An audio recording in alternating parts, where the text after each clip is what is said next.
Bro, it's 2021. You can literally say, "Hey Siri," and then she will You know, record every little thing. I don't talk to Siri. I didn't even know she had that capability. So you She's can talk to Siri, listening to you she'll right type it now. out. She's Bullshit. literally How do you- listening to you right now. Hey, do you have one of the things in this we laughed house? at you for not having Twitter? No. Okay. No. I'm too. They'd be like, they're always listening. What the I'm fuck too you mean they're paranoid. always Yeah, listening? You don't need one. They are literally they can Your if they phone, decide your they phone. want to to know your what's going on with Dayo. They could literally tap into your phone right now. Right, and listen. but they could. I don't think they are. This Yeah, of course machine not. literally says, "I'm always listening." Yeah. He basically tells you, "Look, whatever you say." No, I'm talking about Siri on your phone. But I'm talking about that's. Alexa. But I asked them if they just have one of those Oh, the Echo. Alexas? Yeah, I have one. they just be recording. You want to every- listen? You told me and I stopped talking that day. You know, be careful. That's on you. You want to go to my phone? You want to listen? I don't got nothing to hide. But if you, Y'all didn't hear the story on you. once where That's on somebody, you. the police called, like somebody called the police or something. The machine called the police because they heard him doing something. Oh my bad. Mm-hmm. They heard him doing something. What happened? The police was called one Man, way or can we start another. the show? We can start the show, yeah. We can start the show. You know, We going down. We got so many topics to cover. We got to down start a the show. We going No, down a man. certain route. Just give me that dictation machine for my birthday. Yeah, dictation. Dictation.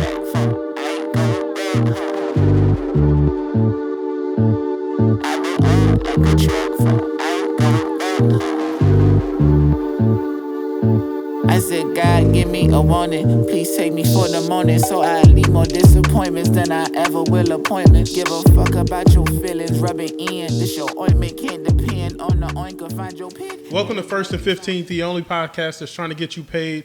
I'm here with two-time FFPC champion AB. Alongside him is our dynasty guru, Dayo the Machine. Guys, I want to talk about news this week.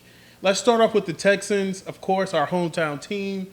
The Texans are finally willing to trade Deshaun Watson. Relevant or irrelevant? Oh, absolutely relevant. But it's a mess. And it's not just a mess for us in terms of having a quarterback who does not want to play for us, attend training camp, and play defensive back, line up in the backfield, or do whatever he's doing out there.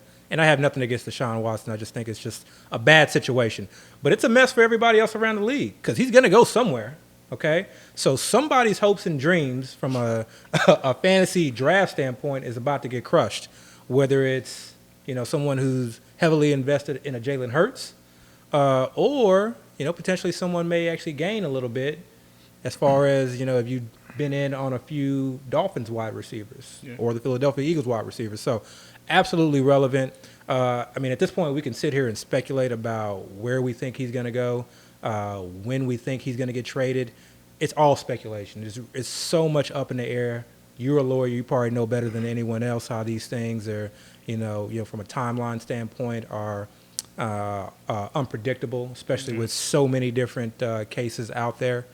Especially with two more cases actually and in the last couple of days. And I felt like that to me I think really probably stopped a potential trade that may have gone down this week. I think I heard his quarterback coach on the Adam Schefter show speak about how he felt like a trade was very imminent. Like I think the beginning of this week before training camp something may go down. Not that he had inside info, but that just kind of alludes to some of the confidence that people had that something was going to get done.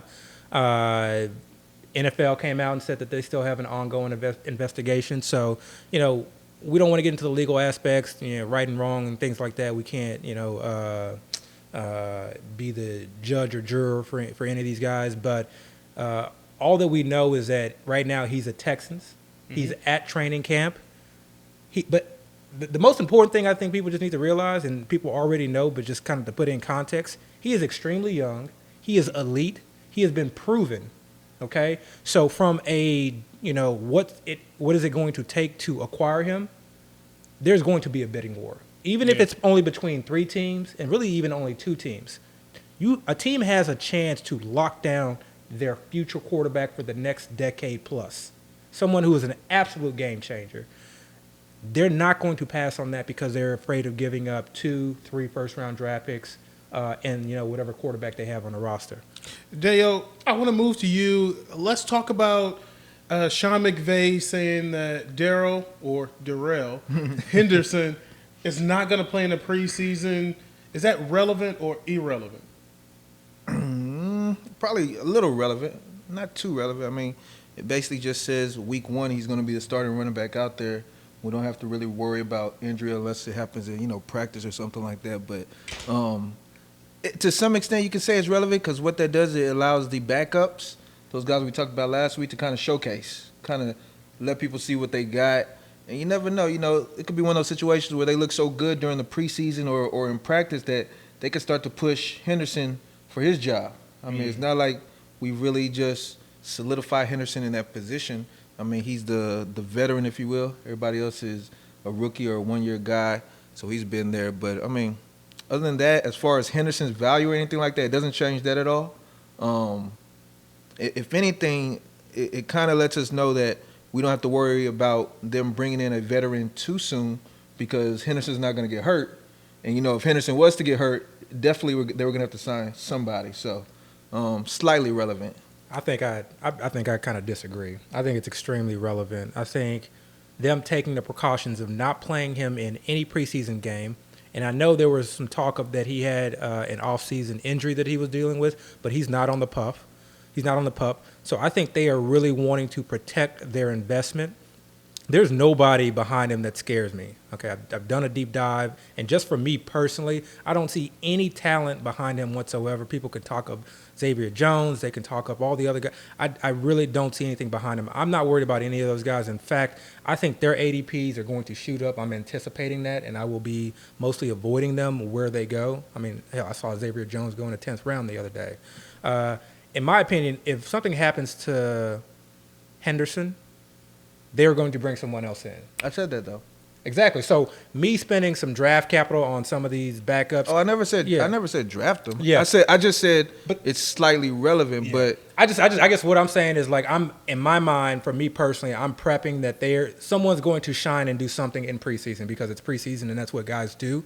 So whoever it is, especially if it's Xavier Jones because he tends to be the first one taken, I'm not going to overreact to that. No, it's not. It's not an overreaction at all. I don't even think you should draft them. What I really think what it does is it allows one of them to solidify that they're the backup. Yeah. Right now, people are taking stabs at Funk, Xavier Jones. You have people drafting Raymond Calais and Otis Anderson. Yeah. Like, people really don't know where to go. Yeah. And people, it's almost like a lottery pick decision at this point. But if one of them show they're the guy, then you know who. Like we talked about last week, who the handcuff is, and then you can start to focus on if Henderson was to get hurt, even if you want to kind of be proactive about it and say, let me plan for the possibility of him getting hurt. Again, he doesn't have the best track record as far as health. Correct. So with that being said, you can say, let me get this handcuff and know who the handcuff is. So that's why I said it's slightly relevant. Yeah. But again, for Henderson, I mean, I guess I'm not viewing them as a handcuff because I feel like if Henderson gets hurt, another handcuff will come in. But I will say this, in terms of doing some drafts since the Cam Akers injury, I feel more comfortable drafting Henderson in the 5th round. I feel comfortable in a scenario or a build where I'm going maybe wide receiver heavy or where I draft one of those earlier tight ends and I'm looking at Henderson as my RB2. I don't think I want to go for him in the 4th round. I like too many of those wide receivers going in that range. And I really like a lot of the wide receivers going in round 5. But if I'm in need of a second running back, knowing how quickly running backs are flying up the board, now we're going to see, Carter Williams, Michael Carter Williams. He still did it. He still Carter did Williams. it after we talked about it. Hey, Michael Carter Williams. That's his nickname now. MCW. Just come to the NFL. MCW, You know what I'm saying? yeah. It ain't working in the NBA. Just come over. MCW. We're gonna see him, flying up draft board. So I like getting him there. That dead zone running back range that everyone's been talking about. Yeah, there are potentially a lot of landmines, and so I don't think that you can just completely avoid that range in every single draft. They don't all bust. A large percentage of them do, but we can't just extrapolate previous years to this year and say that, because 70% are going to bust, I'm just going to completely ignore it. No, I think you need to sort of do a deep dive into each player and understand, which one maybe has the least chance of busting or understand what you're drafting. So right now, Josh Jacobs has fallen into that range when I draft Josh Jacobs, I'm drafting him as a running back 3 or as a complementary RB2. And what that means is I'm playing the matchups. If he is playing against a soft defensive line or where we anticipate them maybe being in a more positive game script or a very, very close game, that's a great matchup to play him in. He's still going to get all the early down work and get most of the goal line.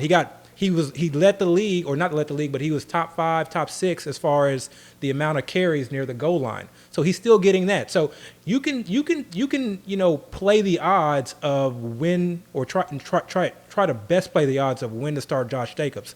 So basically what I'm saying is just, when you don't need to completely avoid that 5th round range. Just understand what you're drafting, understand what you're expecting from those running backs. Somebody goes for Chase Edmonds because they went 0 RB, just understand that you're not really probably going to get those spike weeks. You're not getting a workhorse back, Me personally, I'm still not taking him in the 5th. I mean, I can see people. I've seen him go there.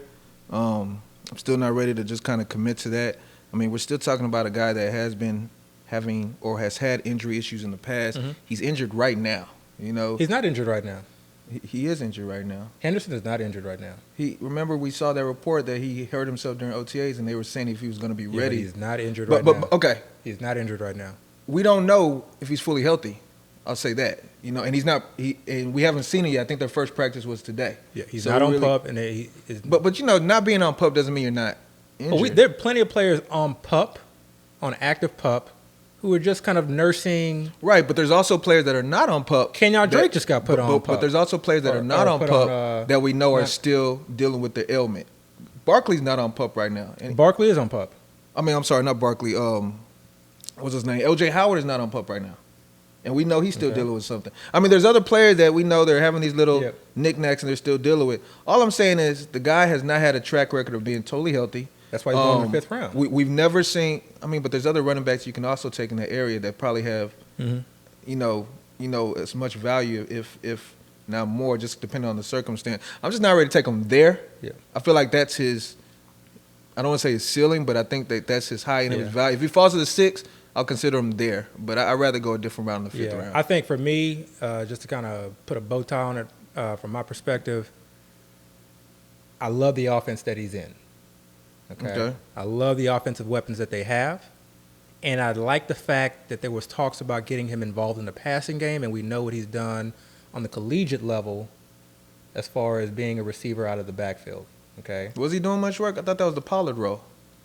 I think he had some he definitely, I don't want to say he had like a large receiving role, but he did well when catching passes out of the backfield. I mean, I'm not there to get him in the 5th, but I definitely understand the person taking him for that.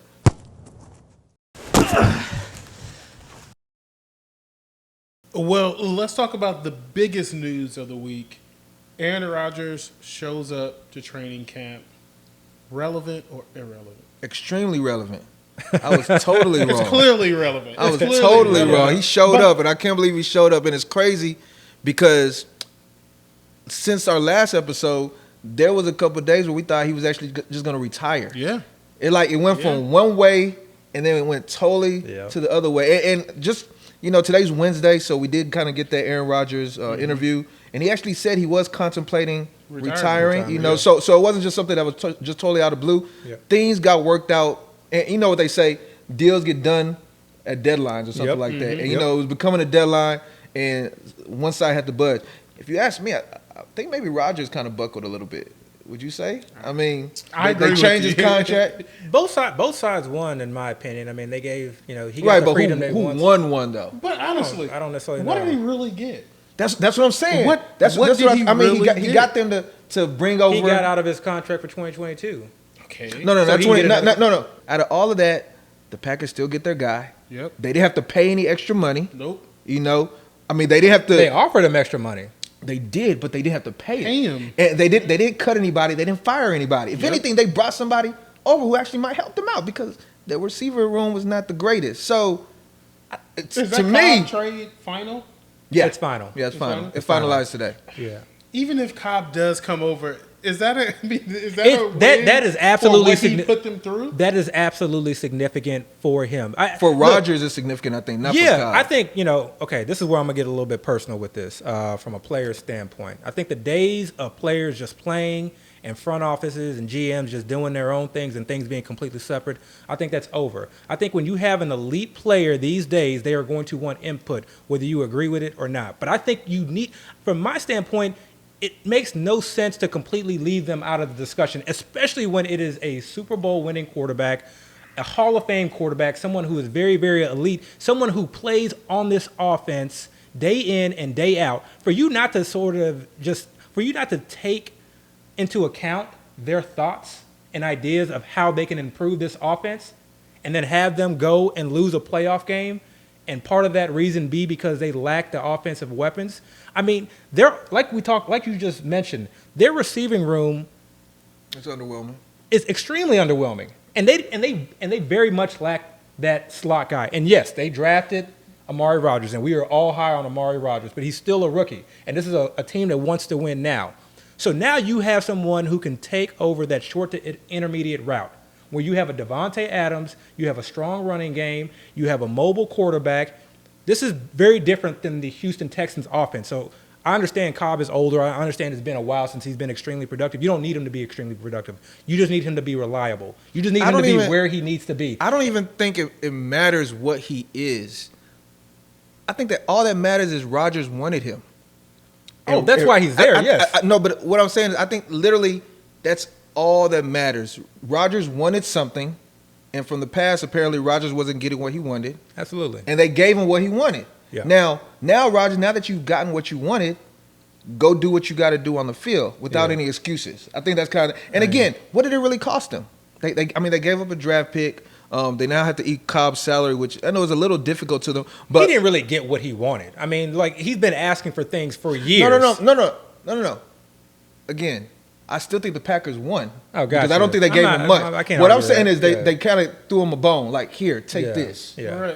Right. Like Rodgers, take this and come on in. He's taking the victory in the public side, with the speech and with the Instagram posts, et cetera. Yeah, I mean, the public's but the always GMs and the front office may be taking the victory behind the public is always going to take the side of the player, though. Man, the public not always. We live in Houston, bro. We live in Houston. James Harden, Right. But there's still a lot of fans Watson, of Harden in this city. A lot of fans want Harden to come back. I'm a fan. So that's what I'm saying. The public is usually behind the players. But the mass public, we're Houston fans, but the mass public view these guys in different light whenever these situations. Right, but they never say I'm behind the Rockets or I'm behind the Packers. I don't think any from what y'all seen. Do you think the fans are behind Deshaun Watson right now? I think so. I think Watson has his fan, especially outside of Houston. It doesn't matter where Watson goes from like a fan standpoint.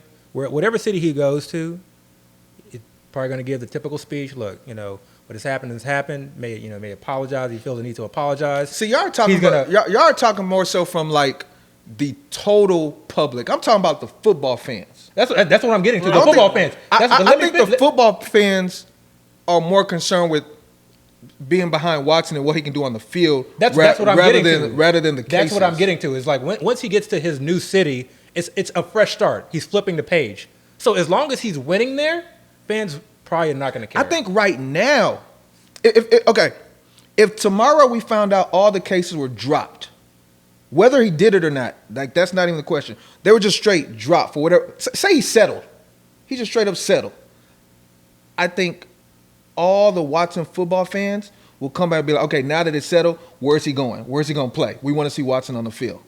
I think that's what's they're gonna happen. doing that right now. Exactly. That's what I'm saying. That's what I'm saying. I think fans are always going to be supportive more so. Let me not say always, but typically they're always going to. Typically, I don't know. Green Bay fans, I kind of heard over the weekend they were kind of turning. Man, that's more of just little grumpiness because your star guy is about to leave. Right. In reality, none of them Packers fans were behind. I mean, they were yelling at the shareholders meeting. The Packers had like, "Where's Aaron?" Like everybody was like worried about Aaron. They didn't care about what they had to say. We don't care about how much money the Packers made. Where's Aaron Rodgers? Yeah.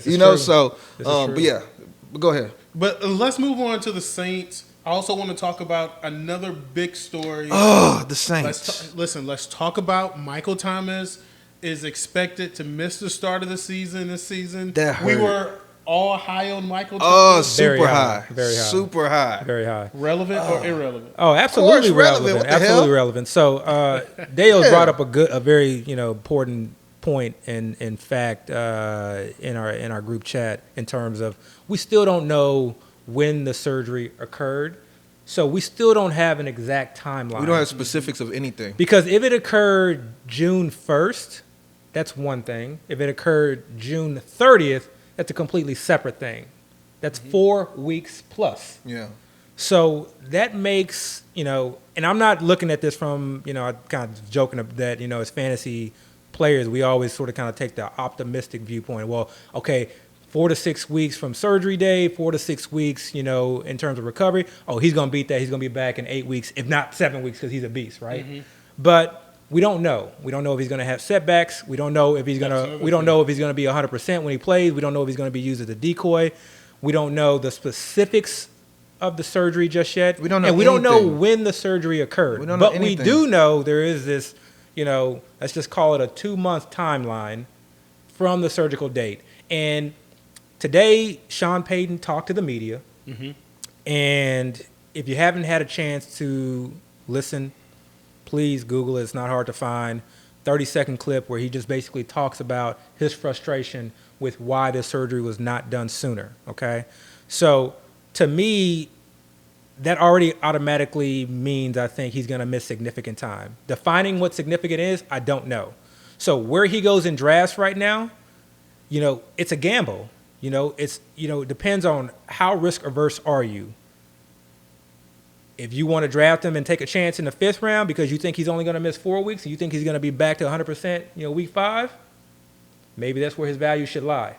If you're concerned about how long he's going to be out, whether he's going to end up on the PUP, or if he's going to be 100% and maybe not be, fully ready until week 7, which in my mind seems the most likely, I can't draft him until round 8.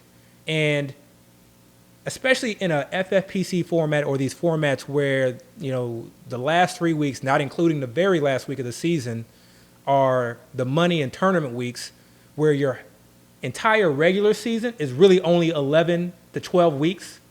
He's missing more than half of the regular season. Remember, you got to get there first. Yeah. Yes, it would be great to have Michael Thomas going into the championship, and you may be able to pull it off. But remember, you got to get there first. So I think it's a risk that's not necessarily worth taking. We were definitely high on him, but, you can win without him. That's my view on it. I was like, I can win without him. If I'm not getting him at extreme value, I just feel like I can just win without him. Oh, wow. That's big. And the collateral, I don't want to say damage, but what it means for everybody else is, Kamara, theoretically his value goes up, because now he's going to be the sole, historic playmaker for that offense. He was already a high pick, but now you might see him push 103. I think before he was more like 105, 104. Now you see 103. I wouldn't be surprised if we end up seeing like 102 if people have that discussion between him and Cook. I don't think people put him up there with Kamara, but people get a little cute in these drafts at times. So if we see him at 101 because somebody really believes,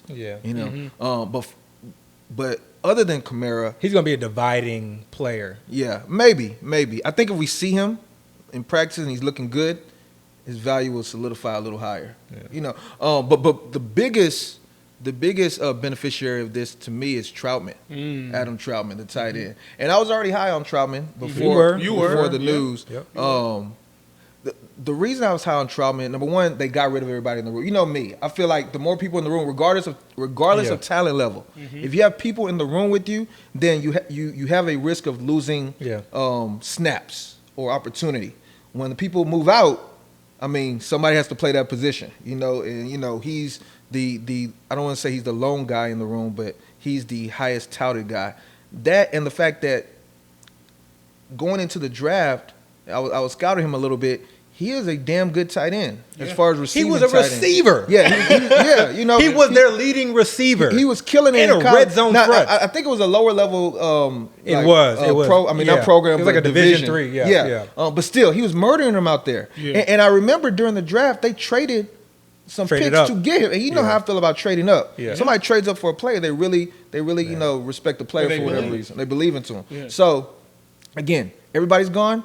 He's now going to be the guy that I would expect get the most snaps. He has the talent, you know. And we're talking about two quarterbacks who we can't really say they're the highest as far as what they can deliver as far as being in the position. So usually quarterbacks like that, they tend to depend on their tight ends a little bit more. Now, I don't want to rehash this. Oh, wait. Let's just get back to Troutman again because we kept that one close to the vest. Yeah. Did we? Yeah. I thought I saw. We kept it close to. I said Troutman one episode, but I didn't really go into it. Yeah, we kept him close to the vest Yeah. again, knowing that a lot of people were on him. But there are a handful of tight ends that we've been on. Goddard is at least one. He's my guy. List them out, man. Come on, man. Hey, you're not even on Goddard. You don't even like Goddard. I don't like Goddard. Yeah, I don't really like I like Goddard. Yeah. But I feel like Gerald Everett we talked about, and he's someone I just like getting late.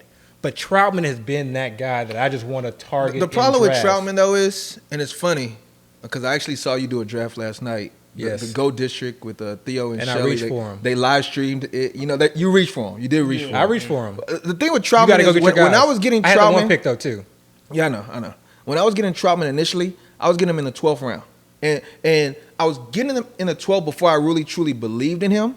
And then when I started to believe in him, I was like, okay, let me get him in the 11th. Yeah. And that's where he was living for me every draft. Yeah. And then I started seeing other people maybe kind of figuring out a little bit. Yeah. So I was like, okay, let me get him in the 10th. Yeah. Since this news dropped, he's actually going now in the 9th, the middle of the 9th. And then again, you took him. It's in appropriate. the This 8th, is you know, this is how I view Troutman.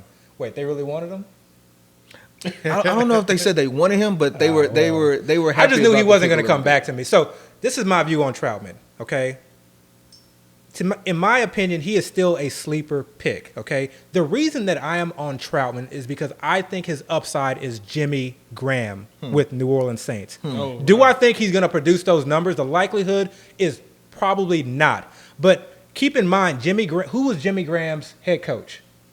Sean Payton. Right. Okay. So they have lost a lot of offensive weapons even before the Michael Thomas injury. Okay. They let Jared Cook go. They let Emmanuel Sanders walk. I'm sorry, I'm not a Traquan guy. I actually like Callaway a little bit better. I'm not saying even Callaway's a great guy. I like Traquan. I just like Callaway a little bit. But there was a void there. Mm-hmm. And like you said, if you have a chance to just go watch his video. Just go watch the video. Go okay? watch his college tape. I want to say he led his team in receiving and touchdowns. And the way he sort of kind of is able to catch the ball at a high point, catch it with his hands, catch it on the move, the yak, and he's not incredibly speedy, but in my mind, He can get there. In my mind, I could see Sean looking at this guy and thinking, "Oh wow, this could be the next Jimmy Graham." I mean, Let's they might draft have him. to now. Yeah, let's draft him. Yeah. Let's mold him his first year, and then his second year, once he's had a chance to kind of learn Yeah. the offense and learn the system, we'll have him break out. Right. So now we've removed Michael Thomas from the equation for X amount of games. Mm-hmm. Sean Payton again. I keep going back to this. Is why I was still high on Kamara. I have faith that Sean Payton is going to get his best players the ball, and he's going to be able to try and scheme them open. It's going to be more difficult, but I still have the faith that he will be able to do it. Right. Also, that defense is taking hits. Yeah. So he could still be a 50 to 60 reception tight end, 600 to 700 yards, 5 to 6 TDs, and if you took him in the 11th, 12th round, you may say that's a win. For me, that's a loss. That's not why I'm drafting him. I'm drafting him. I'm not drafting him as my first tight end, although sometimes if I end up getting him as my first tight end, I'm not mad at it. Sometimes I go naked Troutman. Sometimes I'll roll like that. But I'm really drafting him with the idea that, I'm trying to get him in as many drafts as possible because... So you're saying get him in the 12th is a loss? No, I'm saying... For me, that's a loss. I don't want a tight end that's going to put up 4,500 and 5 to 6. I don't care about that. Okay. Which is why I will spend draft capital trying to get multiple tight ends if I don't have one of those tight end guys. And even sometimes if I have one of those tight ends. So you're saying you'd rather get him in the 9th than get him in the 12th? No, I would rather get him in the 12th. So what do you mean by it's a loss? I'm saying from my standpoint, if he doesn't excel and produce top 7, top 8 tight end numbers, I'm viewing that as a loss. Oh yeah, of course. Of course. Yeah. I totally agree. Yeah. But don't draft him. He's not that good. Let's go. Yeah, just leave him for it. Oh, by the way. Before we move from the Saints, though, does this have any bearing on who wins that quarterback starting job? Absolutely. I think so. You want to go first, or you want me to go No, first? but I wanted to mention before we move on Yeah. to Troutman that because you were asking me about the I think it was the Go District pod. They did the stream last night. So we haven't mentioned this, but Muzio from Fantasy Data. Shout out to Big Moves. Yeah, they have us doing right now this slow best ball draft, right? Yeah. Um, Don't start the pod. Don't start any. No, Don't start any pod. I'm beef. not- do it. I'm not. We don't got no problem with no other pod. I don't even know what you're talking about. But anyway, You know what I'm talking but about. anyways, so remember, like you just mentioned the fact that you took Troutman because you thought they were probably going to take him. Mhm. Guess who they took with their last pick? I mean, not Go District. Oh, who did they take? They took Troutman. Oh, okay. I see. Because I was Go thinking about District. hopefully getting Okay. it. So, Okay. so just know I saw that. Just know I saw Okay. that. So, by the way, we do need to start some pod beef. Okay. and just to elaborate a little bit Okay. on that Muzio thing, what he's doing is actually a cool concept. I've never seen it before. I'm kind of excited about how it's going Don't to give turn him out. too much. No, I just want to tell him what it is. Just tell him what it is. I don't know. I wouldn't even. You want to say what it is? Nah. Okay. Let Muzio. Well, he got something special. He got something He got special something coming special out. coming for that. Be on the with lookout this for that. best He got ball something draft. very We're kind of special. halfway right now, so. Give him a little teaser. I mean, it's You special. can get it's Just know it's special. That's all you need right there. All right, Yeah. all right. Let's move on, guys. Let's talk about. Oh, we didn't talk about the quarterbacks. Who we think? Yeah. That's Yeah, easy. so You think it's going to be Taysom? I think it's going to be Jameis. So you still think that it's going to be Jameis with Michael Thomas being gone? Yes. He's a believer in Traquan though too. I think that's a I factor. do believe in Traquan. I that's a just said factor. I like Traquan Smith Yeah. a lot. And during the offseason, Traquan and Jameis Winston were practicing a lot together. I mean, you can kind of just Was he hitting him with a bat?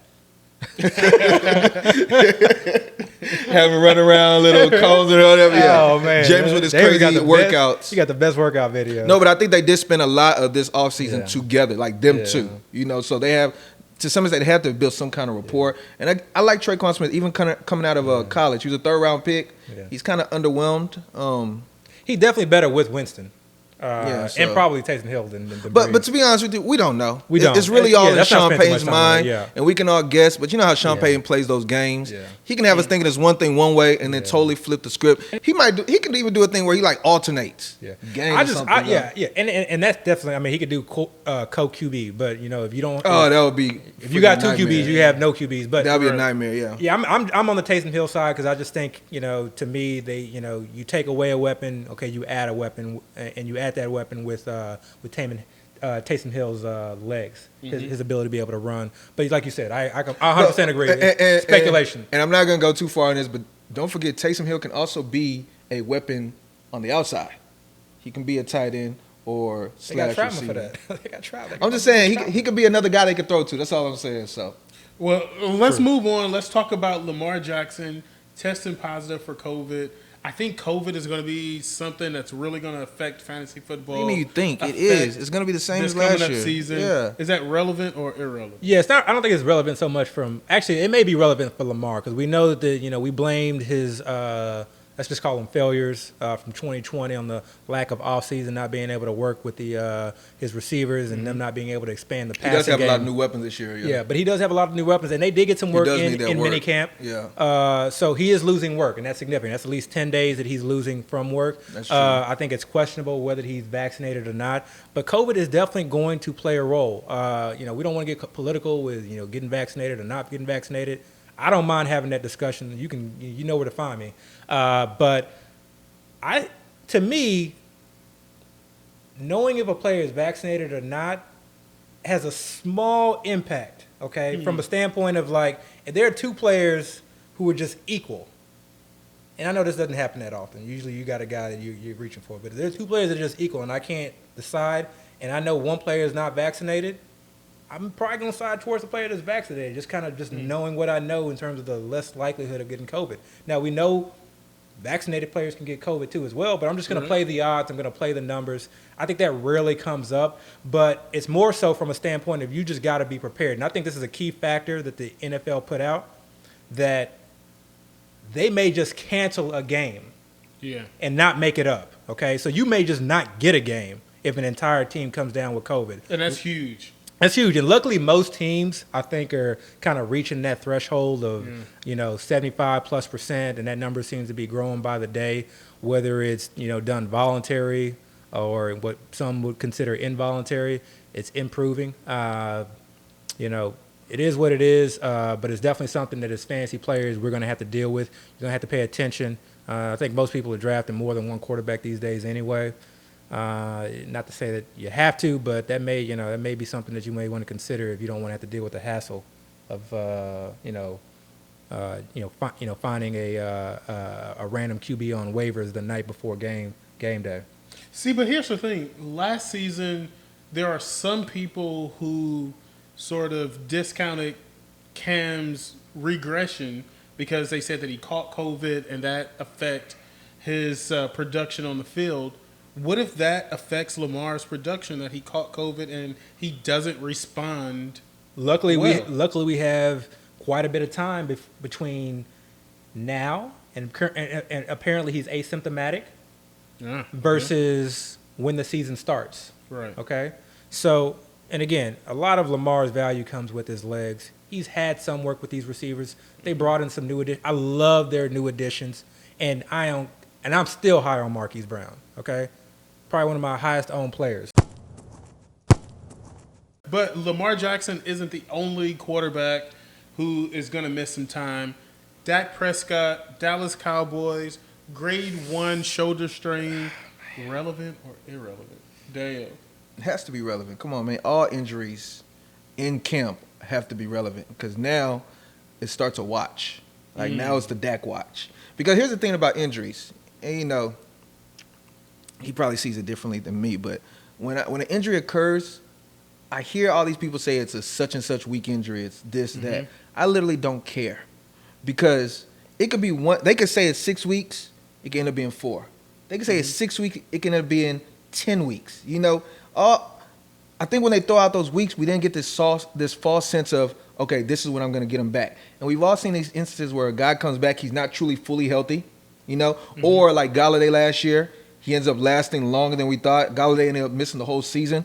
Or we'll say it's a big injury, kind of like Giannis. And I know it's a different sport. Like Giannis having a major injury. Next thing you know, we're seeing him again a week later. He had to get in his Giannis. No. What I'm saying is you'll see these players where they say it's one thing, and then these guys end up coming back a lot sooner. So the thing with Dak is they said it's a grade 1 mild shoulder strain, and you know the technical term, but I think I saw something where somebody said it'll be a few weeks that he's out. Okay, is it going to be a few weeks, like 2-3 weeks, or is it going to be a few weeks, like 4 or 5 weeks, and then it's like, oh, we're still holding him out because he's not quite I've had this argument before. A few, I think, generally means 3. No, I'm not saying what it means. I know what it means.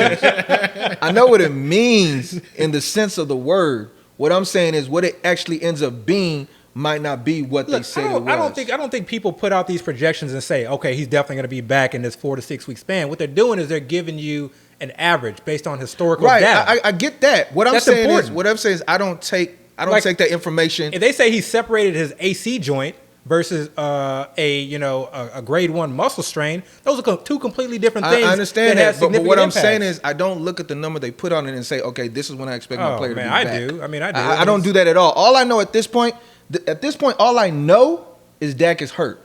And now that we're getting close to the beginning of the season, the Cowboys and the Bucs play the first game of the season. So if we're saying it's going to be a few weeks again, that means it's obviously not going to be something that's going to be back tomorrow or even next week. So it's going to be an injury that's going to be dealing with closer to the beginning of the season. You don't know that. A few weeks from now isn't closer to the beginning of the season? I mean, it's closer. That's literally what I just said. Okay. It's going to be an injury. He's going to be dealing with closer. First preseason game is next week. Although we didn't, he's not going to be in the preseason. I didn't expect. We didn't expect. I'm talking about the first game of the season. That's going to be that Thursday night. But that's when technically that's almost 2 weeks into September. Don't forget.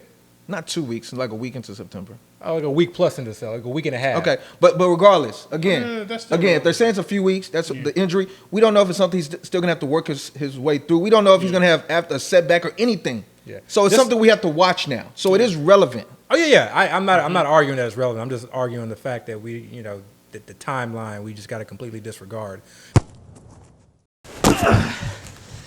Listen, Zach Wilson is the only rookie who is unsigned. And we just talked about it last week. Like, you're making us look bad, bro. Is that right? Is that relevant that he's the only? I mean, you want your rookie absolutely to be relevant in camp, right? Absolutely relevant. That's more relevant than the Dak injury. Okay, he's a rookie quarterback who had limited snaps in college. I think he only played 2 full years, or maybe 3 years. He played 3 years, Three but only years. had one Yeah. good successful Yeah, but only had season. one good season. Yeah. New system that apparently is not the easiest to comprehend and to learn. Obviously playing with a lot of new weapons, okay? He needs this time in camp, okay? Not just to learn the system, not just to get He needs the acclimated to reps. the NFL and get in the reps, He needs not the just reps. get used to, and developing, rapport and relationship with his receivers, but also to sort of kind of come in and be that leader, to be able to command the huddle, to be able to call out plays, to feel comfortable, okay? Yeah.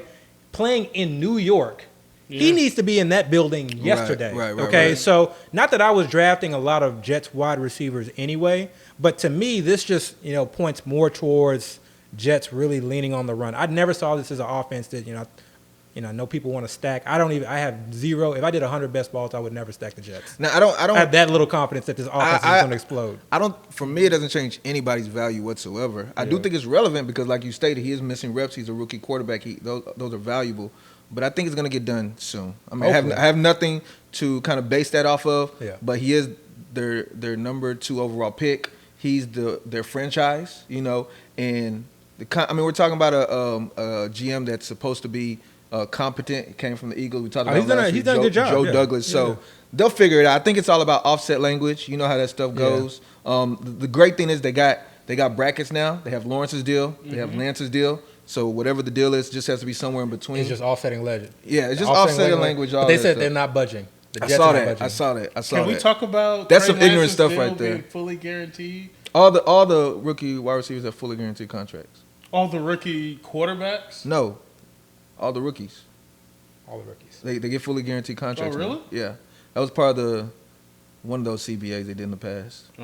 Well, I guess because they have bracketed like their starting salary because. But they have Right, like you a remember rookie back in the salary day. wage. Back in the day, Right. rookies used to be drafted. and They get these like historic. This contracts. historically high. Yeah. deal. Like So they would now- literally be the highest paid player in the league without even playing, and they kind of did something away with that not too long ago.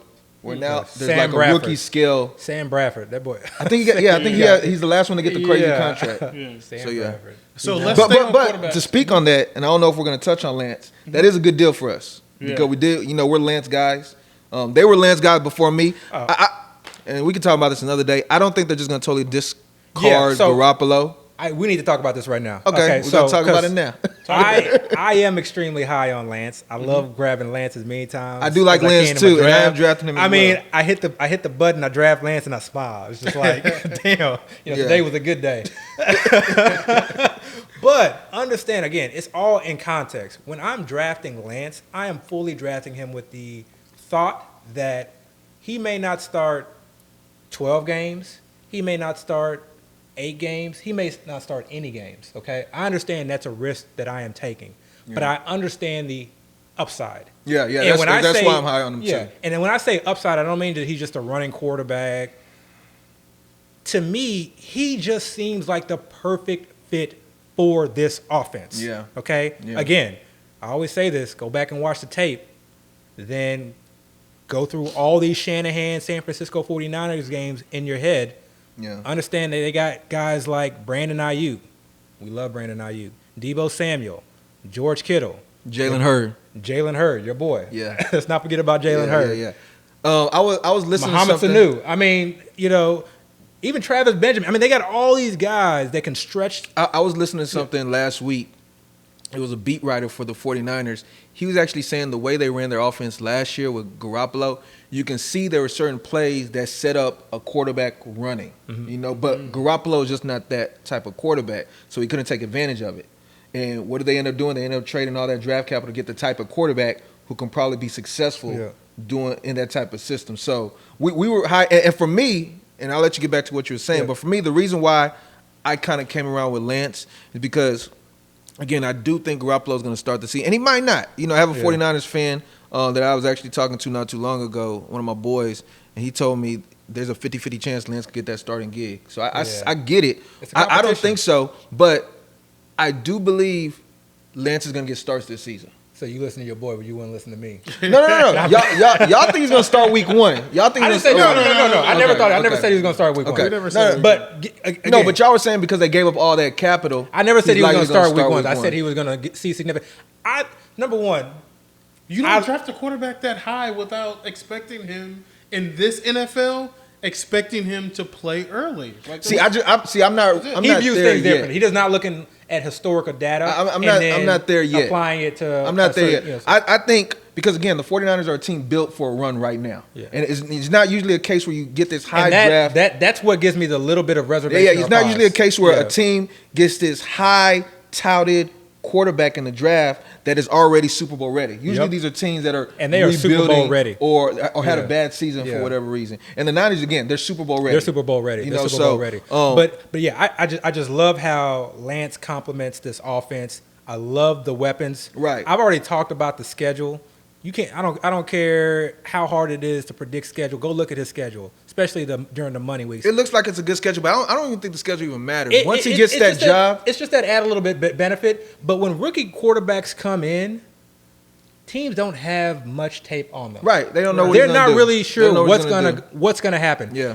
And then add in the fact that it's going to be in a Shanahan offense. Yeah, he's going to put him in a good position. He hasn't fully opened this offense up or really put on film the type of plays that he can run with this quarterback. Right. I'm just telling you, before it's too late, because what's going to happen, say he does start the beginning of the season where he starts, week 3, week 4, he's going to dominate this year, I believe. Right. No, he's going to look good. He's going to dominate. He has the type of offense. Next year, teams are going to get tape. They're going to catch up and to we him know a that little he's bit. limited as a passer, and he's still learning the game, right? I think Shanahan will get him right, though. They'll get him right, but I feel like his explosion year will be this year. And like I said, one reason why I'm a little bit lower on Herbert than everybody else, and always lower on someone who comes off a career year when they're very, very young, is because I feel like NFL teams. A career year when they're young. I mean, he's only had 1 year.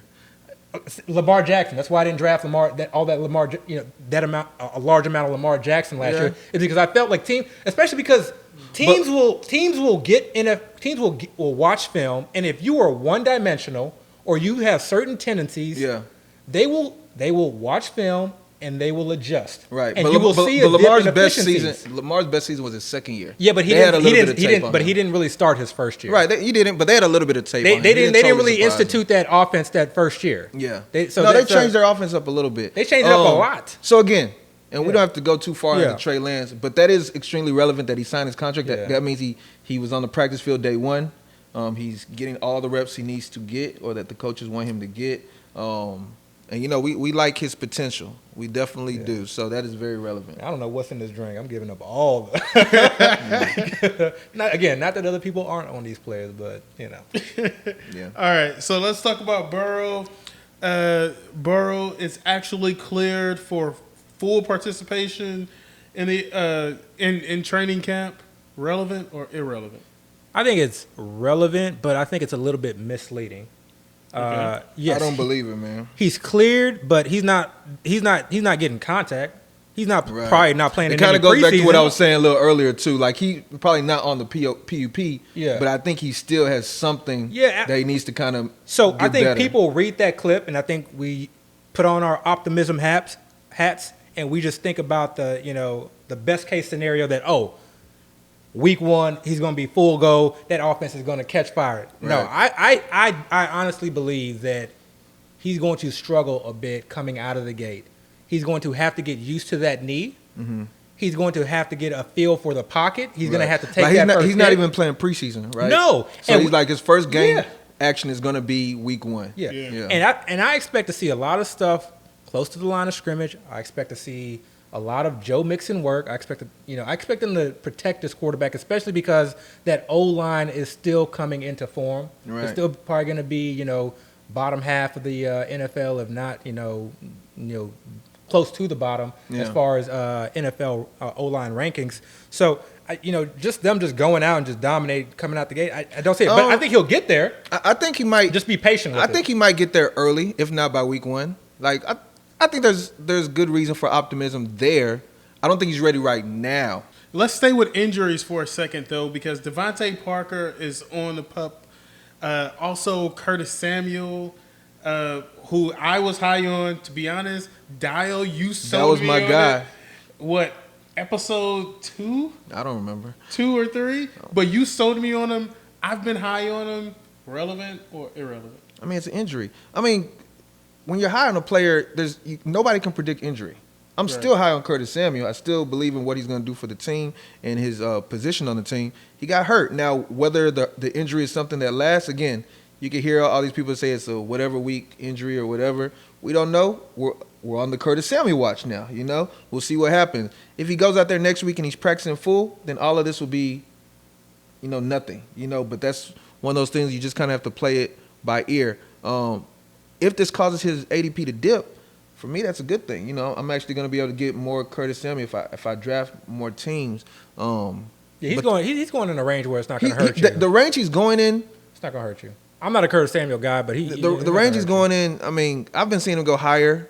I haven't been able to get it as much as I wanted in the past. I've been seeing him go a little higher than what I will say this though: it's a groin injury. Okay, it is a groin injury. Those are tricky. You may think he may think that he's 100%, and then it depends on how they treat him, because the Yeah. injury occurred in OTA, so it's not something that happened recently. We know kind of when it happened. Yeah. If they've had him kind of have do treatment and rehab ever since then, and if they make sure they don't have him doing any football activities leading up to the season, and again even if we don't get him week 1 or week 2, he is eventually going to come back unless he re-aggravates it. You're not drafting him as a starter anyway. Setback, so we'll be fine there. Hopefully, we'll be fine there. Yeah. But again, it is another thing we have to watch. The Devontae Parker one hurts. What is Devontae Parker's injury? I didn't even know. I'm not sure. He's on PUP. I couldn't find anything in terms of what the injury is. Ideally, I'd like to have him out there. We know that that's an ambiguous wide receiving group. I'm higher on Devontae Parker, I think, than most. I have him as sort of kind of the top end guy. I think he's like the true X receiver. I don't necessarily know that we can rely on Tua's rookie year as far as target percentages and. So you think it's a major injury?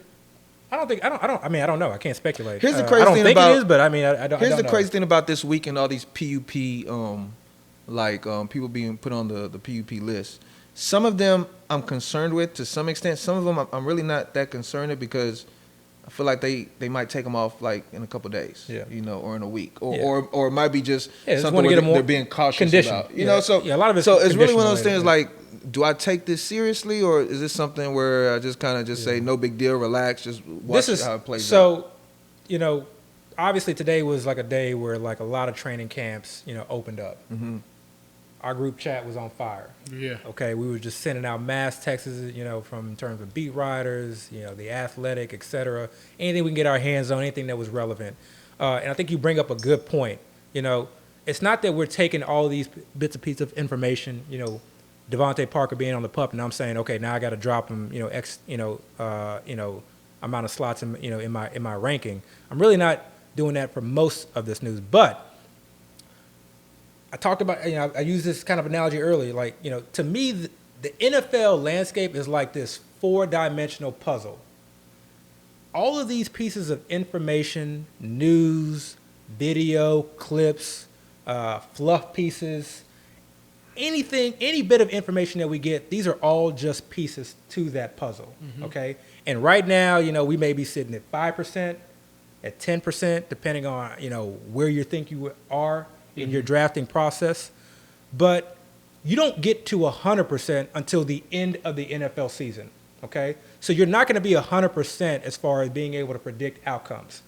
But what I want to do is I want to get as close to 100% as possible quicker than the masses, okay? So that way I have somewhat of an advantage. So I want to get as many of these pieces as possible so that I have as clear as a picture as I can. Okay. Some of that is the news. Some of that will be preseason games. A lot of that will be the first 2 to 3 weeks of the NFL season. And then once I have a clear picture, I feel like I'm good. I feel like I'm great in terms of drafting, in terms of early on. I feel like I'm, especially, once I've had a chance to sit through and watch all the first 2 to 3 weeks of NFL season, I feel like I'm, great as far as making the appropriate and right start and sit decisions, or as making the correct ad drops and waiver wires, because we were ready.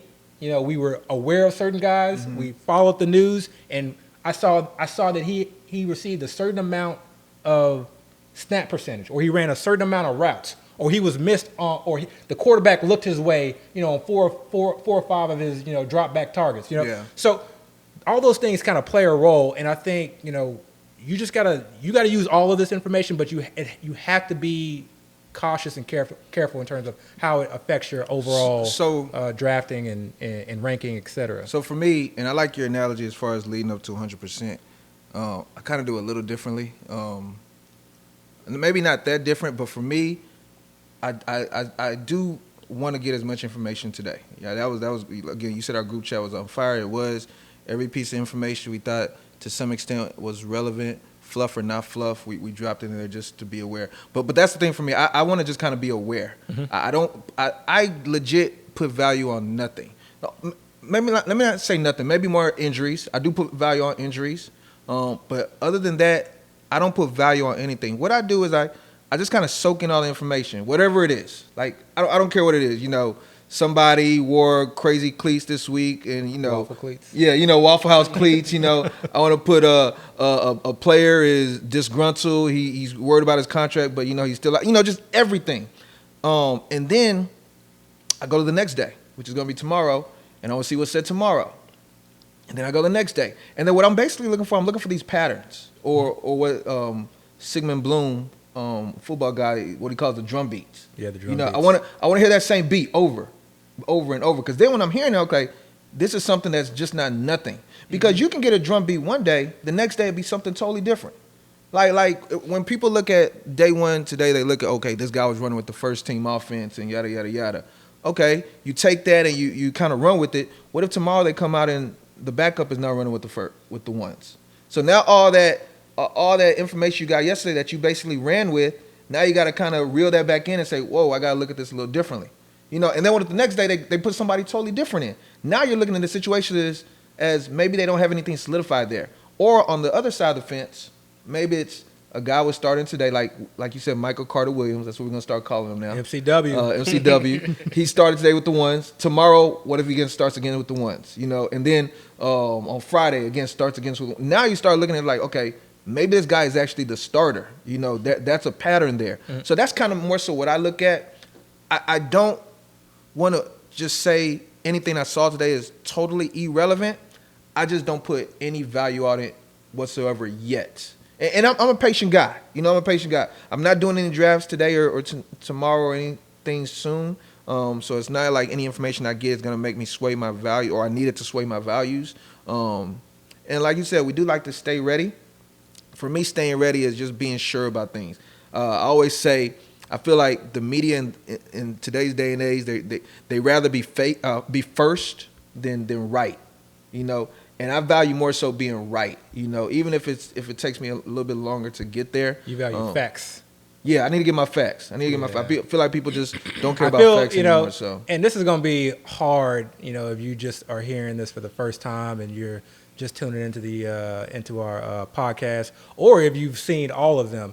It's going to take you a while. Why haven't you seen all of them? But go ahead. Yeah, but it's going to take you a while to sort of kind of understand Dayo's thought process. I'm dead serious. Nobody can. Because it's very unique. Nobody can. And the first time he says something like his thoughts on projections, the first time you hear it, you're going to think that, you're going to want to just argue with him like I've done, and I still do. It's fun, though. What are your thoughts on projections? No, man, we can talk about that another day. I feel like projections are pointless. Okay, that's all. Just leave with that. Okay. But, something like that, just run with that. Come up with your rebuttal, and I guarantee you he will have a stronger rebuttal for you. I guarantee it, okay? So the thought process he, it's going to take some time, but let it sit in, let it soak. Because it just allows me. Yeah. But that's good, though. It allows me to talk through my thoughts. Yeah. You know what I'm saying? And it allows you to kind of see where I'm coming from. And we might both, or whoever our group, everybody take something from it. Yeah. It's a different way of viewing things. It's always good to look at things a different way. We all have blind spots. Yep. We can't see everything. Everybody has a different path in life, and it's determined different personalities and different ways of viewing just things in general. So if you can kind of look through somebody's eyes, I think it makes you a better person. And, we're getting philosophical here to some extent. How many drinks you had?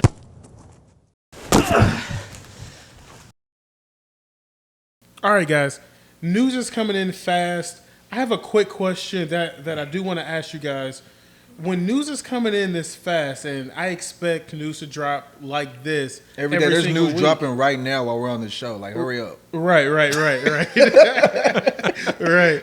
So, are you drafting or do you wait for the dust to settle? Are you guys drafting right now? I mean, You want me to start that since I spoke on it a little bit? Yeah, already? go ahead. Like I said not too long ago, I'm not drafting at this moment. Not today. And we draft enough to where we can draft any day. I don't draft every single day, but we can draft any day, just how we feel, how the spirit moves us. Any day. But I'm definitely not drafting today. I'm not drafting probably the rest of this week. I want to see when I learn that pattern I was just speaking of. I'll probably draft at that point once I feel like I got a little beat on the pattern, maybe one or two more drafts, and then I might decide to wait closer to Labor Day weekend when they have their FFPC mania, or I don't even know the term they call it, where a whole bunch of people are drafting at the That's same a good time. term, though. They should call it that. Yeah, so that I think that's what I'll wait. For me, I like the edge of drafting early. I think we're now getting right past the early stage. Now people are going to start knowing, because now people are actually getting their reps with the first team and second team and things like that. And they start seeing the people that we expect to be stars, maybe shine in camp. So that edge that you get from drafting early might slowly start to slip every day that passes by. So at this moment, I'm not drafting yet. But you might have a different philosophy on this, because I know you drafted recently. I'm always No, I'm not. Abby will hear some news and be like, I got to get a draft tonight. Number one, I like to see how the environment is reacting to certain news, and I like to try to also take advantage of that. I feel like there's always an advantage to be had. Okay, but for the most part, I will, hop in a draft if news drops. So when Cam Akers got injured, I wanted to get in a draft immediately. I needed to see where Darrell Henderson was going. And personally, I needed to figure out where I would feel comfortable drafting him. And it takes a draft for me to go through that process. I can do as much research as I want and feel as comfortable as I want from what the information at hand.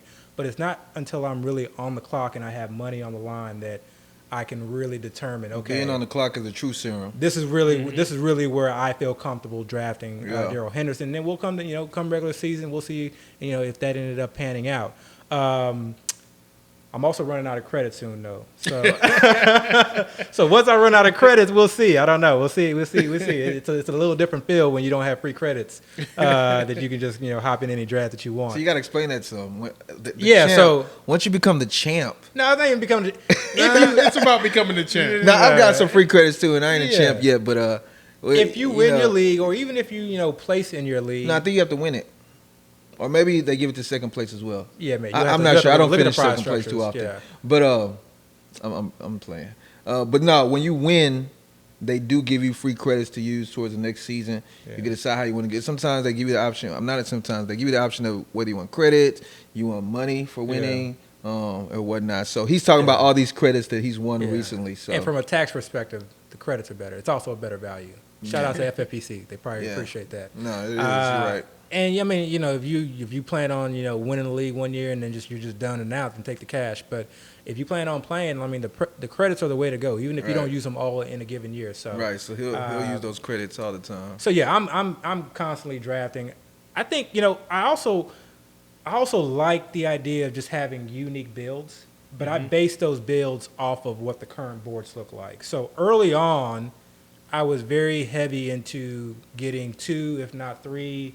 Running backs very early because I felt like there was tremendous value at the wide receiver position. I was getting guys like Tyler Lockett or Adam Thielen or Deontay, late 5th, early 6th round.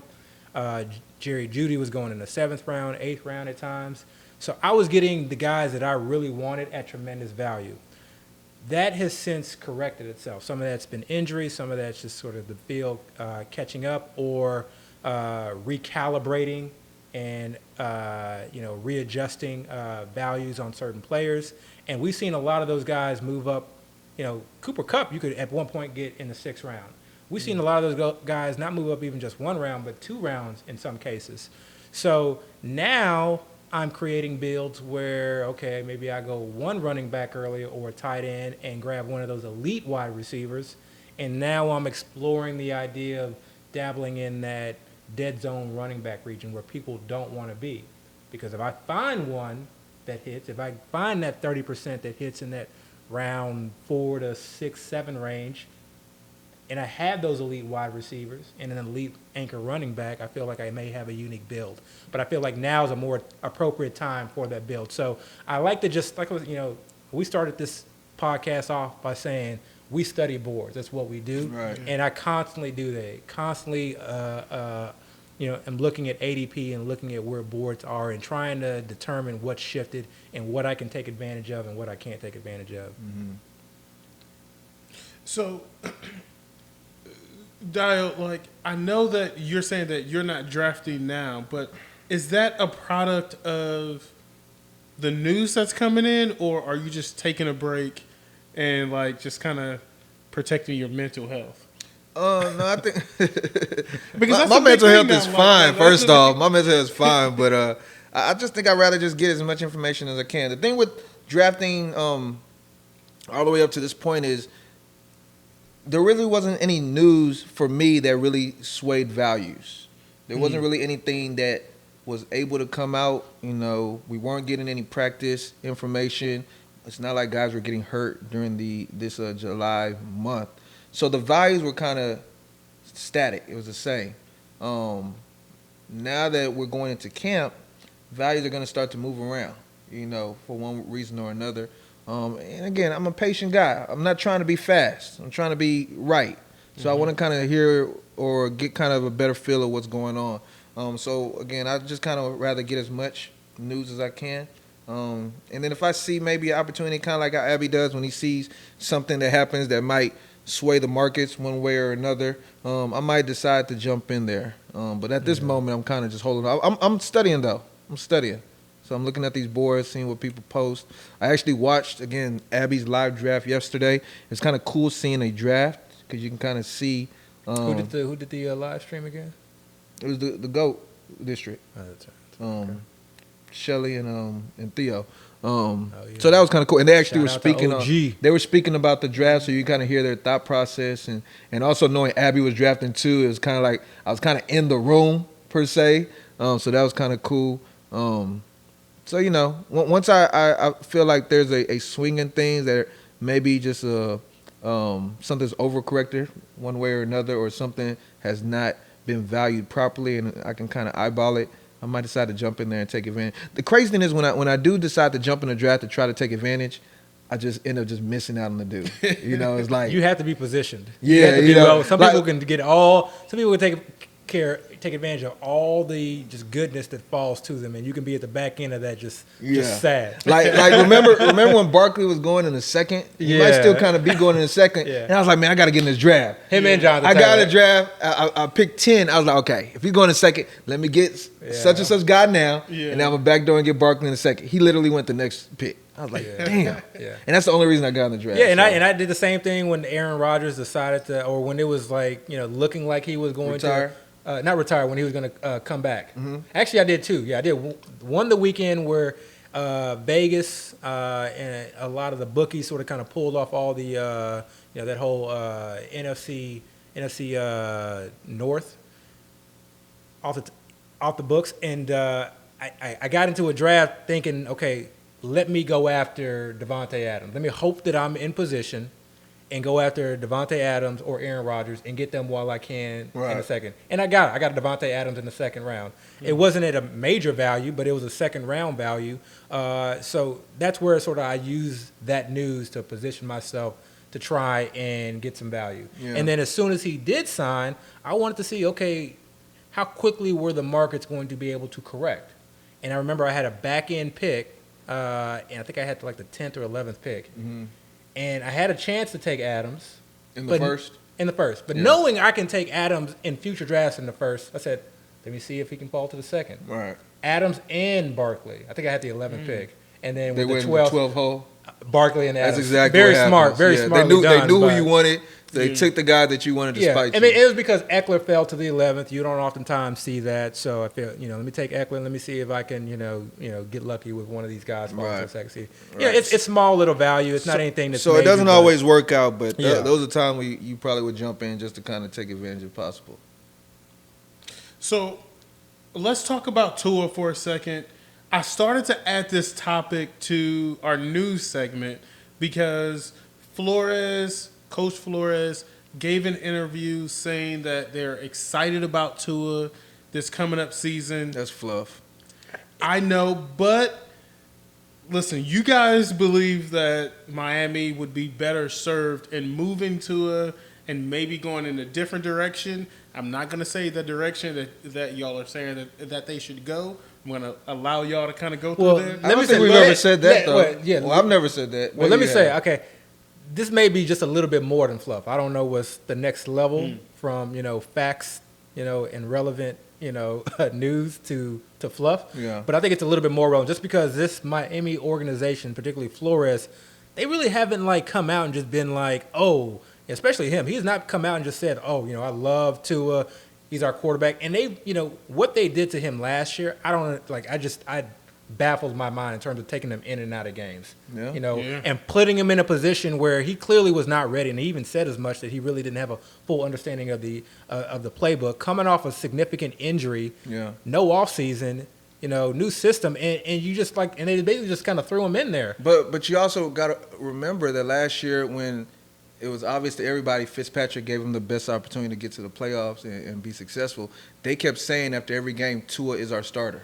I think that came from the front offices and not the head coach. It doesn't So- matter. It doesn't matter who it came from. What the coach was saying, Flores, every after game press conference, Tua is going to be our starter going next week. So they always were giving him their support as far as him being the guy. They said he was a starter, but he didn't give support in terms of just glowing support. I mean, glowing is that's relative.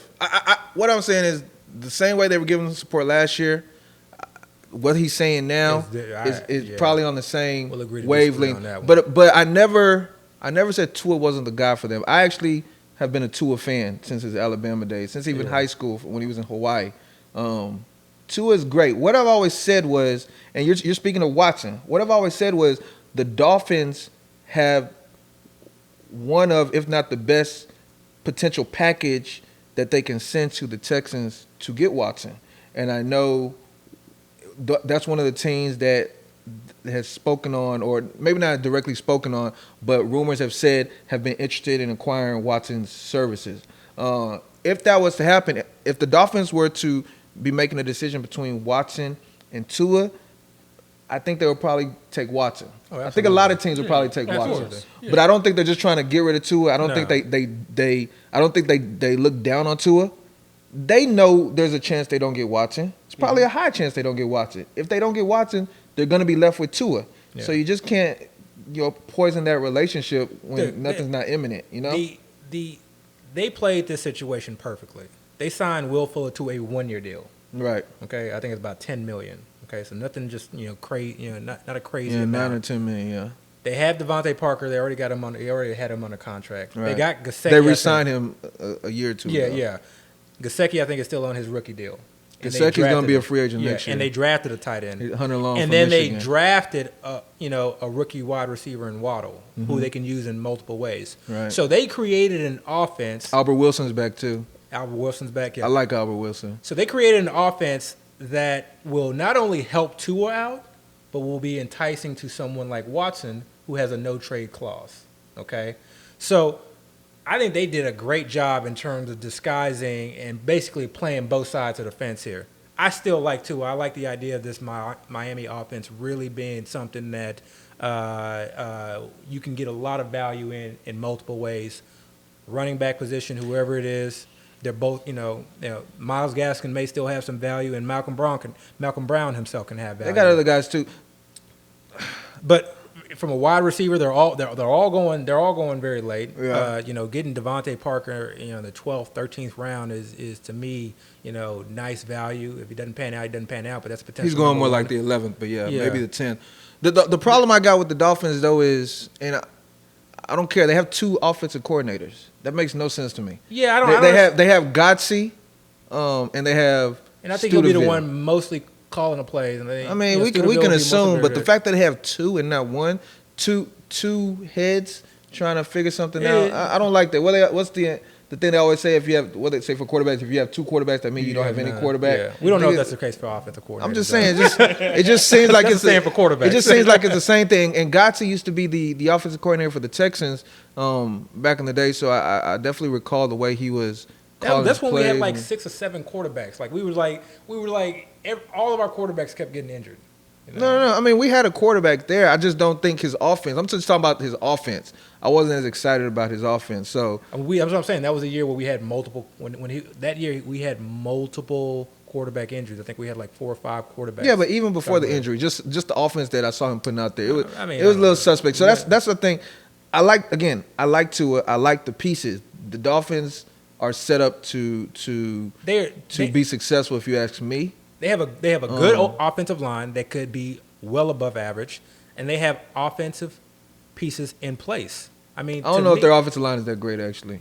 I said a good offensive line that could be above average. They can. Okay. They put a lot of investments in their offensive line. So and they have an offseason. So to me, their offseason signified that they want to stretch the field, okay, and get Tua looking more downfield, right? Less checkdowns to running backs, and really, I mean, I just think again, given where the Miami Dolphins skill players are going in drafts, it's one of those where I could see there being significant value that doesn't cost you much. It's not going to kill your draft. There's value there.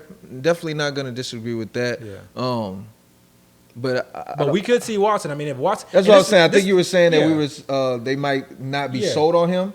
I agree with that. I don't think they're totally sold on him. No. You know, they're looking. And that's the thing. If they do trade for Watson, I mean, value up. Oh yeah. We could probably say that for any team that trades for Watson. But I mean, that's the allure. And yes, I have drafted Tua, not in a lot of drafts, but in some drafts where, I think, I need that sort of kind of potential upside quarterback. I know he's not a Konami code quarterback, but he runs enough for me. He got a little bit in him. Yeah, he got a little bit in him. He has a little bit in him. To me, like that, drafting him in the 16th, 17th round, okay, most of those guys are getting, ad dropped anyway. Right. So I'm not too concerned about that. It's really those skill players that I think could potentially benefit. Right. So let's stay on quarterbacks for a second. I want to talk about Kyler Murray. He's in my opinion, the most competitive, the most difficult division in football. Do we expect Kyler Murray to break records this year? I mean, he's coming off of injury. He's in a very competitive division. He's going at a place in drafts that I think people expect him to do some special things. Do you guys expect him to break some records this year? First off, I'm going to need you to put some respect on the AFC South, okay? We talking about most competitive. Come on. No, but all jokes aside. I thought you were actually going to say, well, never mind. I guess it would be the NFC Put some West. respect on our names. No, but seriously, I'm a huge Kyler fan, okay? I think we said this in previous podcasts. There is definitely, a need of having some hope that he takes that next step as a quarterback in terms of being able to read defenses and really utilize all aspects of the field. And I think he needs to be able to spread the ball around. I don't have a lot of DeAndre Hopkins because I think for him to take that next step, he needs to not lock in on one quarterback, okay? He needs to kind of increase that A-dot. He needs to really spread the ball around and make defenses think. I know he got hurt last year, and he's talked about, maybe not using his legs as often as a weapon. But when you are back there in the pocket, play breaks down, or you're having difficulty finding someone open, instincts are going to kick in. So for me personally, I'm not even concerned about that, okay? He's going to do what he's always done from that respect, and I think they're still going to have goal line packages where he's just walking into the end zone, okay? Moonwalking into the end zone. I mean, literally wide open, gaping holes based off of their play design. But I love the additions. I don't care what anybody says, I love the addition of A.J. Green, another stable hand, or a solid wide receiver, veteran with sure hands. I'm going to erase what I saw last year, okay? Players in bad situations, they're just not going to be as motivated. That's just life, okay? Think about the last time you were in a bad situation and how motivated you were. But really, it's also that addition of Rondale Moore. I love that addition. I've talked him up very often. He's someone that's difficult to draft to try and really rely on in redraft leagues, but I more so love what he's going to be able to do for this offense. I'm hopeful that they're going to be very, very creative with how they use him, and I think he's just going to be an exceptional yak guy. You can use him in so many different ways to where it will really expand Kyler's game and force the defenses to think and then open and make things easier for guys like DeAndre Hopkins, A.J. Green, Christian Kirk, okay? So I'm a huge fan of Kyler, and I love where he's going this year. Him, Lamar, I love those guys this year in the 6th round. Dayo, do you expect Kyler to really break records in that division? No, I don't. I think he's going to have a great season. Yeah. But you're saying he's going to break records? No. Yeah. No, I mean, it's not easy to just break records. He was having a great season last year. He'll probably have a great season this year. I like all the additions. When you talk about records, are we talking like fantasy point records or just like passing yardage or rushing yardage? Because he could break the rushing yardage, of course, even though that's set by Lamar right now. I don't know if he could do that. Yeah, I don't even know if he can do that. He's because definitely Lamar had not a passing crazy the passing season. records. And he's not passing right. he's not going to This break is the passing record. This so. is the crazy thing about him. It's like he doesn't really throw for a lot of touchdowns. Okay, No, he runs for a lot. He runs for a lot. Yeah.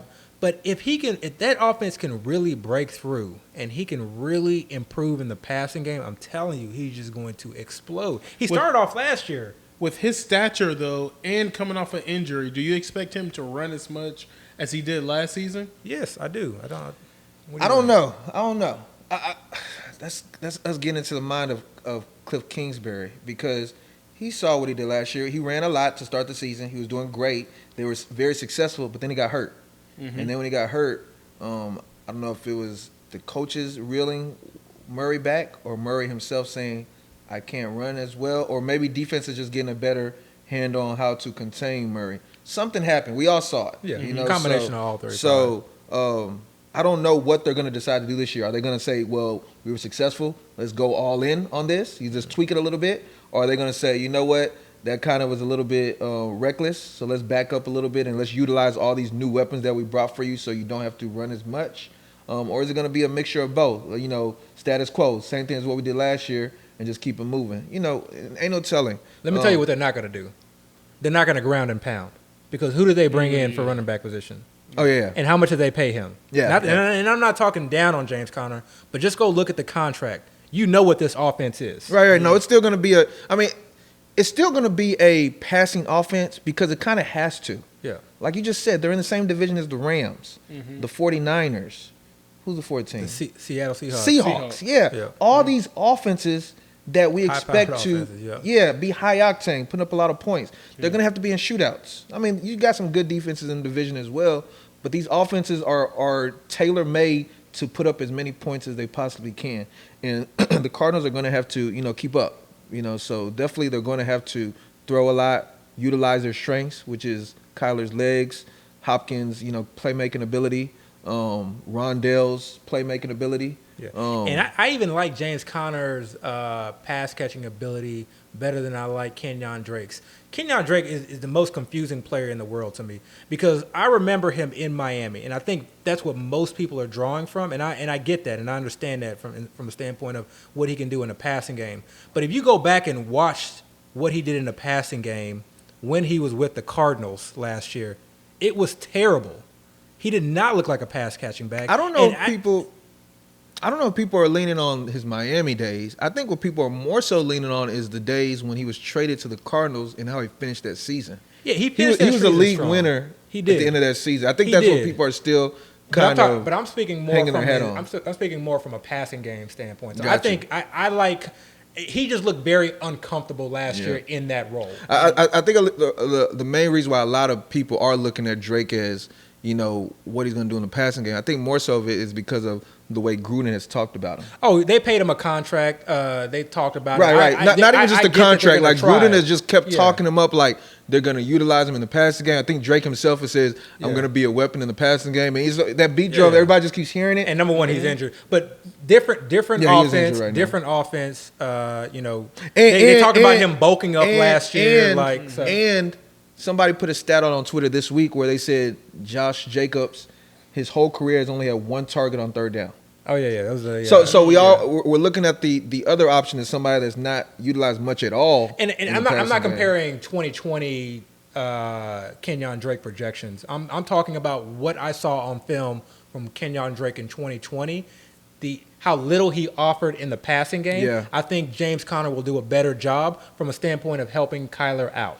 I mean, I wouldn't be surprised if we see James Conner utilize a lot there. Chase Edmonds, he's never been an every down running back. He's never really had the opportunity. He doesn't really have the size. I know they say he bulked up and trimmed down at the same time, which really doesn't make sense to me, but he did it. So we don't really know if they're going to really utilize him as that ground and pound type back. If they're at the goal line, they want to run. He's not a goal line back. Yeah, I can easily see them say, "Okay, Connor, get in there." And we've seen Connor in a feature role have pseudo. Let me not say pseudo, but to some extent, some success. He's been very successful at the goal line. We've all seen it. If you watch enough football, a guy at the beginning of the season can have one type of role, and then as the season progresses, when they start seeing what a certain guy gives them, they start saying, "You know what? Let's give this guy more work." I think it's gonna be a hot hand approach. And don't be surprised. Yeah, it might even be hot hand. So don't be approach, surprised if Connor gets more work than what we're probably projecting, or I don't project, but what probably people assume it to be. Edmonds will get the 2-minute hurry up work. Connor and also get the goal line Edmonds work. has had injury problems in the past. They all have. Yeah, but Edmonds definitely has. So it could go either way. They still got a guy in the backfield that, and I haven't heard anything about him. I don't know why, but Eno Benjamin. Yeah. He was He was a great running back at Arizona State. He wasn't drafted high, but he was very productive in college. I think he played special team for him last year. I don't even think he really got much play at all. Yeah. I think they almost redshirted him. Yeah. Who else is back there? I don't know anybody else they brought back. It could be a situation one of those guys get hurt. Eno might get some burn, and if he shows up, stay ready. You never know. Stay ready. Stay ready. Yeah. So. All right, guys. I have a huge docket in the morning, and we're getting close to 2 hours. Oh yeah, that's the end. This is 1st and 15. Okay. This is wait. A few guys for my dynasty folks. So we know Jalen Hurd missed the PUP. So we talked about him. But Kylan Granson. Oh yeah. Kylan Granson. He got some buzz. Now we talked about him a while ago, right? Yeah. We brought his name up. We heard some good things. Yeah. SMU tight end. Yeah. The Colts supposedly were banging their table to get this guy. Yeah. 4th round pick or maybe 3rd round. I think it was more 4th round pick, a senior. So he's an older prospect. So we heard about him. Yeah. Didn't put much weight to it. Mm-hmm. But apparently today he was one of the stars in camp. Yeah. So. But more importantly, he was running with the ones. He was running with the ones. Mm-hmm. Yeah. So just kind of file that away. This is what he might not be anything, but just file that away. He may be what they wanted Trey Burton to be. Yeah. And he may be what Eric Ebron was. Now it's a lot asking for a rookie tight end. Right. So, but he, like I said. And on the other end, one of my favorites, Jacob Harris. We just found out he had surgery, minor injury, core injury surgery. He's on the side. He's on the side. Yeah, he's on the sideline. He's not on the pup though, Kirk. No, he's not on the pup. They actually said he'll be back in a few weeks, but you know how that is. He's another guy. Right or wrong. I wish he had those reps though, man. I drafted him not too long ago. I wish he had those reps, but on a team where I drafted Higbee, and it was almost. I was just like, it wasn't really a handcuff, but it was just like a situation where, like, man, if Higbee goes down, Jacob Harris. Yeah. And this is definitely a reach. This is a deep sleeper. And also Tyler Croft getting first team reps over Chris Herndon. Oh, Chris Herndon. There's still time. Just want to put that in there. We still got time. We still got time. All right. Yes, sir. We got to get out of here. Yes, sir. We got to get out of here. This is 1st and 15. Appreciate y'all for joining us. We're really out this time. Yeah. It's 2 episodes. This is episode 9. Right. We might have to split this episode. This is episode 9, 1st and 15. Thanks for listening. Stay ready. Like, rate, subscribe. We're out. Check for